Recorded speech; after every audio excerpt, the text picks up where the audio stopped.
couple of what I think are extraordinary things that he's done, and you've mentioned them tonight, but I wonder whether they've been covered enough.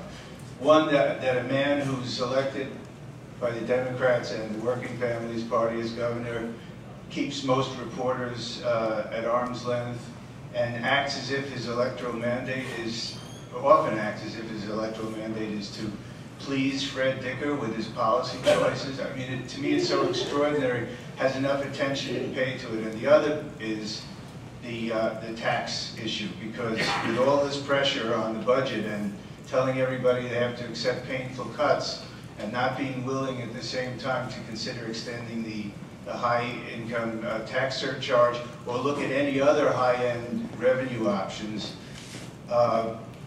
has that been delved into deeply enough? For example, I don't know that I've seen anywhere that it was written that his campaign accepted $90,000 from the Koch brothers. I don't know if I've seen that's been written. in That's been written in many different, not ad nauseum. Once you write it, how many times are you going to write it? I mean, he hasn't accepted anymore, and since he accepted the $90,000 from the Koch brothers. But I can assure you, it has been written. The thing regarding the Dicker relationship, and I think that anybody can jump in if you want to. A lot of ink and inches online has been spilled. I know my colleague Ozzy Pegora is standing in the back of the room. He hasn't paid a lot of attention to the relationship and good attention to the relationship between this particular columnist and the governor, which dates back many, many, many years. I mean, I don't think it's unusual for elected officials to have preferred, and I'm not defending it because it's far be it from me to do that, but to have preferred people that they speak to, that they feel comfortable with, that have